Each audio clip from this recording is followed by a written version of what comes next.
પંચમહાલ શહેરા ખાતે જિલ્લા પોલીસ દ્વારા લોક દરબાર યોજાયો. આગામી સ્થાનિક સ્વરાજ્યની ચૂંટણીઓ તેમજ સાયબર ક્રાઇમ, પોક્સો, માર્ગ અકસ્માતની ઘટનાઓને લઈને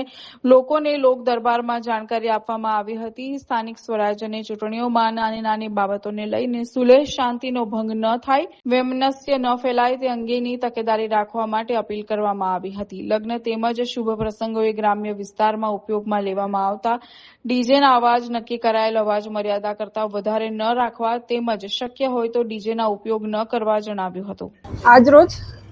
શહેરા પોલીસ સ્ટેશન ખાતે આગામી સ્થાનિક સ્વરાજ્યની જે ચૂંટણીઓ યોજાનાર છે એના અનુસંધાનમાં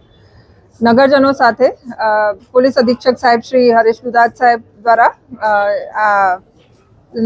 લોક દરબારનું આયોજન કરવામાં આવેલું હતું. એમાં ખાસ લોકોને એવી અપીલ કરવામાં આવી છે કે ચૂંટણી દરમિયાન જે નાના મોટા બનાવો બનતા હોય છે, લોકોના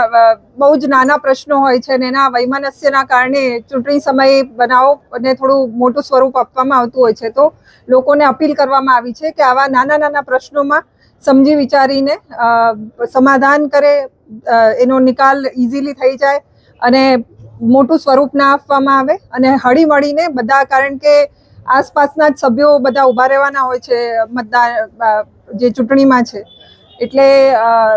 એકદમ ખેલદિલીની ભાવના સાથે આ ચૂંટણીમાં પાર્ટિસિપેટ કરે અને આ ઉપરાંત લોક દરબારમાં પોલીસ જે પ્રજાના અવેરનેસ માટેના કાર્યો કરતા હોય છે એના અનુસંધાને લોકોને જે 112ની હેલ્પલાઇન છે, સાયબર ક્રાઇમ્સ જે વધી રહ્યા છે, શહેરા સ્પેસિફિક થોડા પોક્સોના બનાવોનું વધારે અહીંયા બનતા હોય છે અને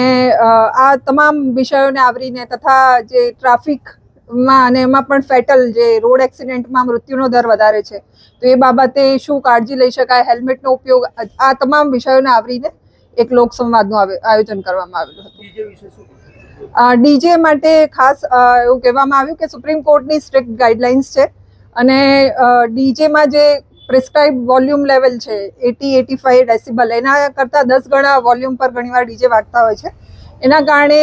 વિદ્યાર્થીઓને, પેશન્ટ્સને બધાને જે ઇશ્યુઝ થતા હોય છે, એટલે એમાં લોકોને અપીલ કરવામાં આવી કે આપણા જે પરંપરાગત ઢોલની સિસ્ટમ છે એ બધાનો ઉપયોગ કરવામાં આવે અને અનનેસેસરી જે આપણે ડીજેની પાછળ વધતો જતો ઉપયોગ છે એને અવોઇડ કરીને આપણે ટ્રેડિશનલ માધ્યમો તરફ વળીએ.